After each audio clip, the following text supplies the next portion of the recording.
jornalista Venê Casagrande, sempre muito bem informado, informou que o Flamengo desistiu de contratar o atacante Caio Jorge.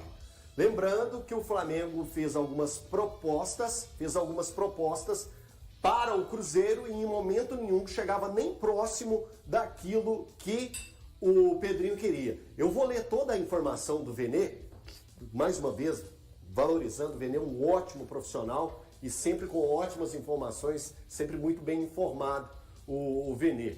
O Flamengo, neste momento, entende que chegou ao limite e não pretende fazer uma nova oferta por Caio Jorge. Inclusive, nos bastidores, a diretoria do Flamengo recebeu a informação que a maior proposta oficial que o atacante Caio Jorge recebeu do exterior foi de 20 milhões de euros. A última tentativa rubro-negra foi de 24 milhões de euros, mais Everton Cebolinha, que na visão do Flamengo vale 8 milhões de euros atualmente, então chegaria a 32, que seria a maior proposta do futebol brasileiro em uma operação. E ainda acrescento na informação dele que o Cruzeiro teria ainda 10% de mais-valia na negociação. Então, chegou ao fim essa, que já estava virando uma novela, né? E muito torcedor, é curioso, que eu recebo muita mensagem no Instagram de torcedor falando assim, gente, vocês estão falando de novo sobre o assunto do Caio Jorge, é que cada dia tinha uma novidade,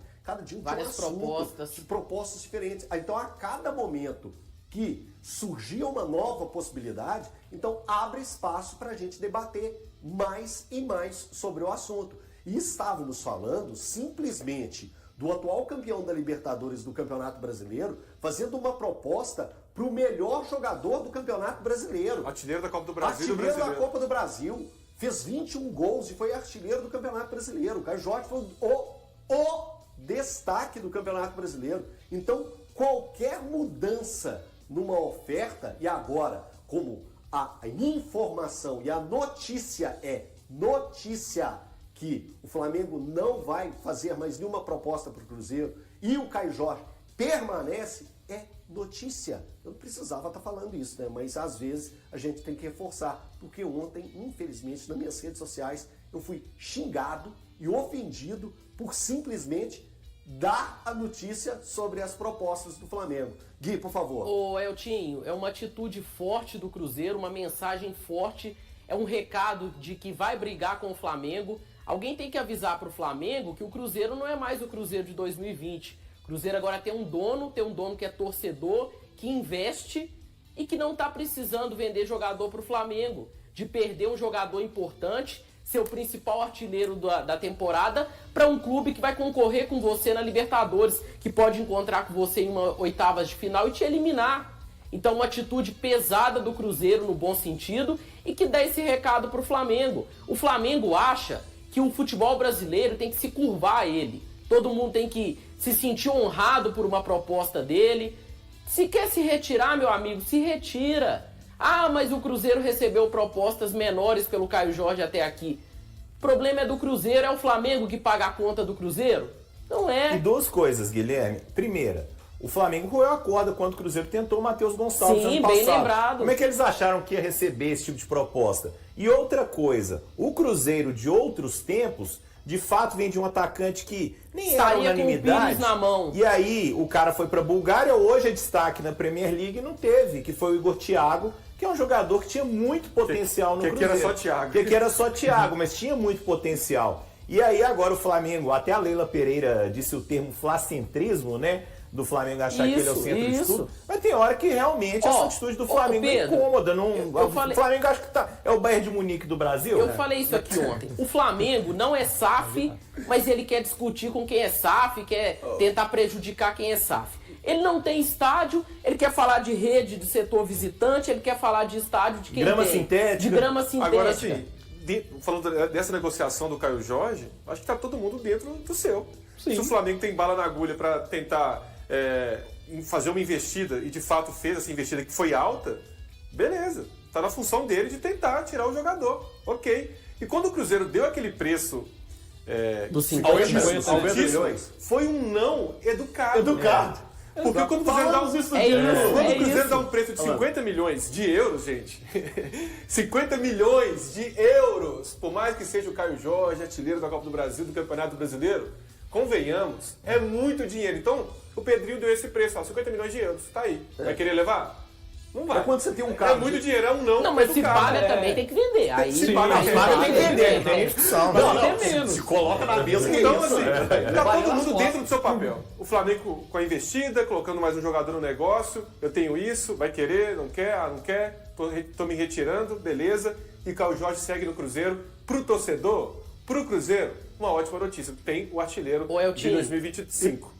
Pode falar. Só acrescentando, o Luiz Araújo é um jogador que desperta o interesse do Cruzeiro há algum tempo, né? Joga muito. Ano passado esteve perto de ser envolvido com o Matheus Pereira. Foi ano passado Foi mesmo, ano passado, né? foi naquele momento pós-Zenit. Isso. E agora o Flamengo colocou também, numa notícia do Vene Casagrande, que o Luiz Araújo não estaria nessa mesa de negociações. Fica muito fácil também. Mas né? colocar um jogador que eles não vão aproveitar. O Cebolinha não deve ficar no Flamengo pro ano que vem. O contrato está vencendo. Final do ano, o contrato do Cebolinha se encerra com o Flamengo. E ele não vale 8 milhões de dólares ou de euros por um ano de contrato que ele tem. Porque daqui a 5 meses ele pode assinar um pré-contrato com qualquer equipe. E até queria entrar depois para falar do Matheus Pereira em relação a isso. O Cruzeiro está perdendo uma grande oportunidade de não ter renovado com o Matheus Pereira. Porque o Flamengo está entregando um jogador que ele não vai utilizar e que não deve renovar, está tentando vender, passar para o Cruzeiro e oferecendo um valor de 24 milhões para o Cruzeiro. É um valor muito alto, 24 milhões de euros no futebol brasileiro. Demais.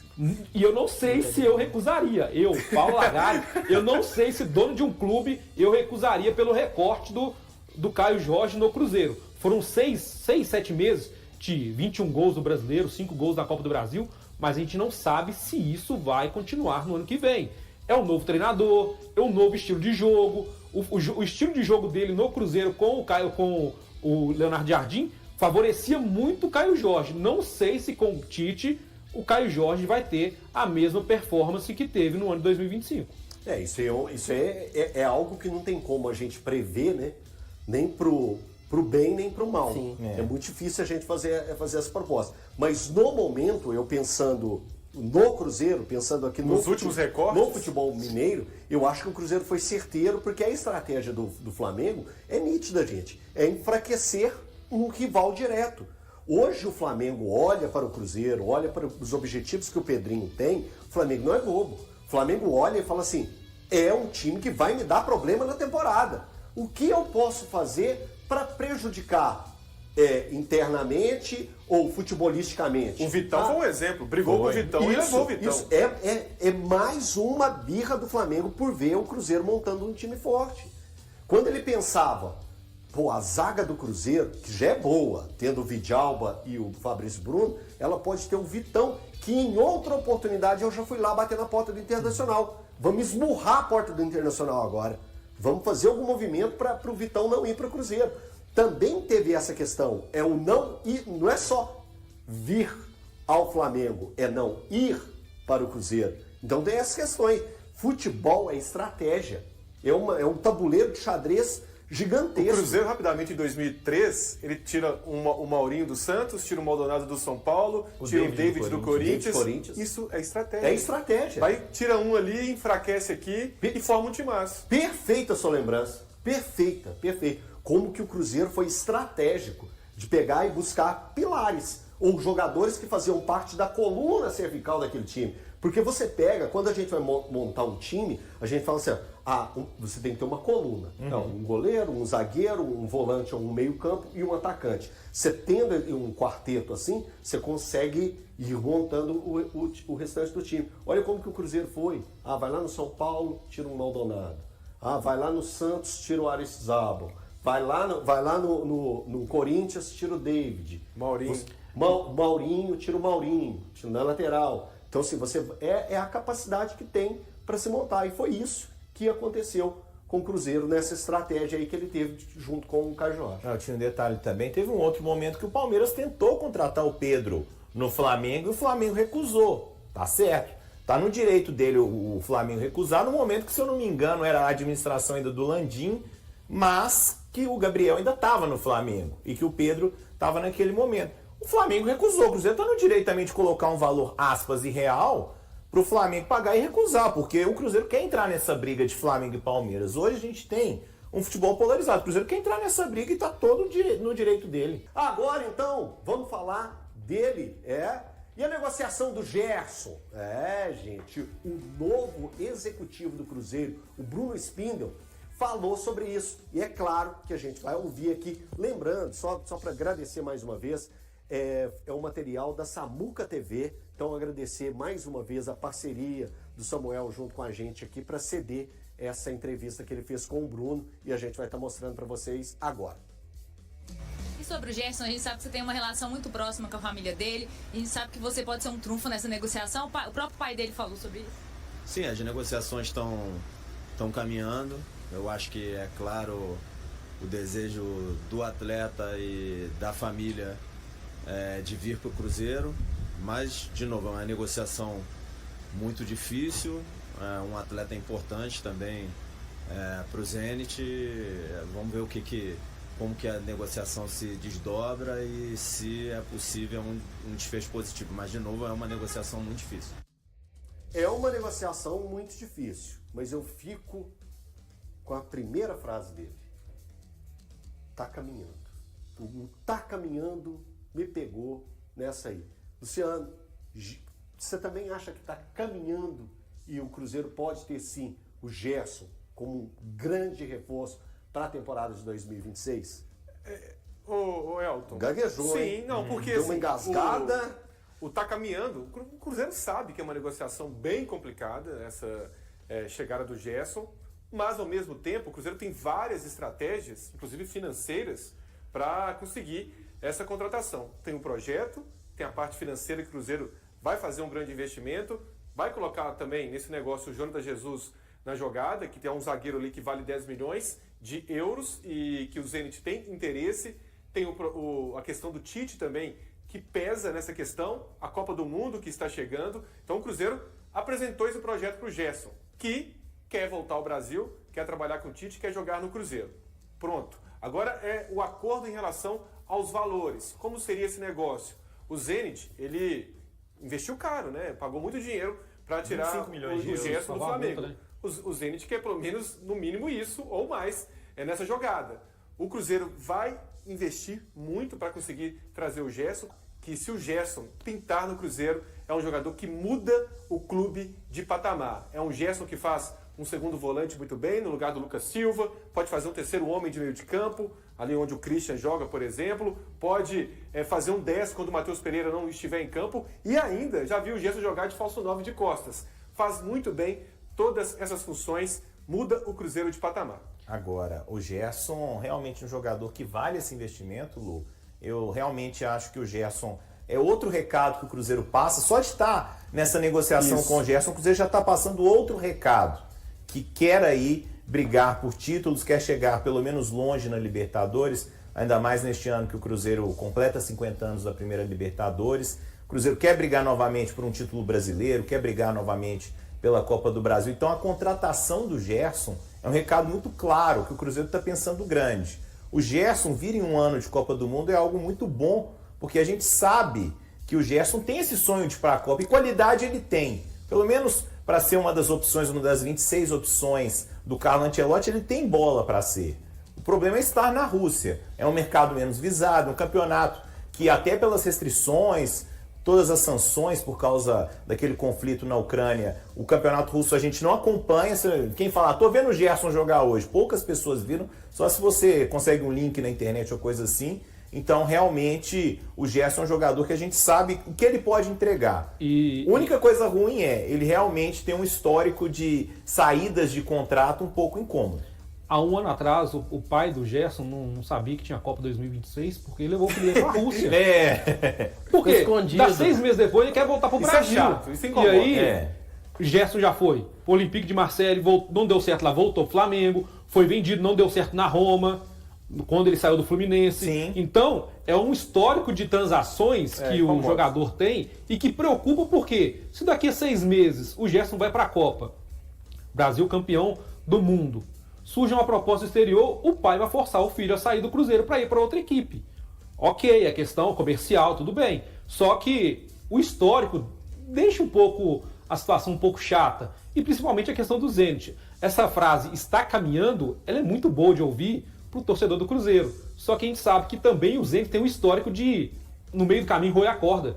Foi assim com o meio-campista Claudinho com o Palmeiras, o próprio Wendel com o Botafogo. A negociação com o Yuri Alberto do Corinthians foi um Deus nos acuda. E ela furou os dois olhos do Corinthians em relação a isso também. Mas é um clube que é muito difícil de tratar. Ele pode falar, não, fechou. Vai ser uma negociação que vai ser 25 milhões de euros. Chega amanhã, não. Eu quero os 40 agora. Então, quer pontuar mais alguma coisa sobre o Gerson? Não, é isso mesmo. Eu acho que a gestão de carreira dele foi muito mal feita. Mas agora no Cruzeiro ele pode se encontrar de novo em um ano de Copa do Mundo. E é jogador de seleção, é jogador de Copa, viu, Eltinho? Tá. O Cruzeiro acertou nos últimos dias os termos de um vínculo em definitivo com Fagner, que atuou na temporada passada por empréstimo do Corinthians. Agora, o lateral direito tenta chegar a um acordo para rescindir com o clube paulista, já que seu contrato atual é válido até o fim de 2026. As tratativas entre o jogador e o Cruzeiro avançaram de maneira concreta no encerramento do ano. Há algum tempo, Fagner já sinalizava o desejo de continuar em Belo Horizonte, motivado pela boa adaptação à cidade e pela identificação com o projeto apresentado pelo clube. De acordo com informações apuradas pelo GE, o Corinthians não pretende contar com Fagner para o elenco de 2026. A saída do atleta representaria redução na folha salarial, já que os salários eram compartilhados durante o empréstimo, mas o clube paulista ainda busca alguma compensação pela quebra antecipada do contrato. Neste cenário, o Cruzeiro não demonstra intenção de investir financeiramente na contratação e aguarda uma definição entre Fagner e o Corinthians. Internamente, há confiança de que a situação seja resolvida em breve, permitindo que o lateral se reapresente ao clube ao longo da próxima semana. A notícia sobre o acerto entre Cruzeiro e Fagner foi inicialmente divulgada pela Itatiaia e confirmada pelo GE, que aprofundou as informações sobre o caso. No segundo semestre, a diretoria celeste não demonstrava grande interesse em estender o vínculo do jogador, mas diálogos internos no departamento de futebol mudaram o panorama. Fagner é visto como um atleta experiente em competições como a Libertadores e conta com a admiração do técnico Tite. Tite já trabalhou com o lateral no Corinthians e o convocou para a Copa do Mundo com a seleção brasileira, embora não tenha feito um pedido direto pela contratação. O treinador deixou claro que utilizaria Fagner caso a permanência fosse aprovada pelo departamento de futebol. Fagner chegou ao Cruzeiro no começo de 2025 com a missão de disputar posição com William. Ambos se alternaram entre os titulares até julho, quando o lateral sofreu uma fratura na fíbula e acabou ficando afastado por quase todo o restante da temporada. Além de William, o jovem Cauã Moraes, de 19 anos, também é opção para a lateral direita. E aí, galera, o que acharam? Deixem suas opiniões nos comentários. Não se esqueçam de deixar o like, se inscrever no canal e ativar o sininho para receber as notificações. Até mais, Nação Celeste! Vamos pra frente!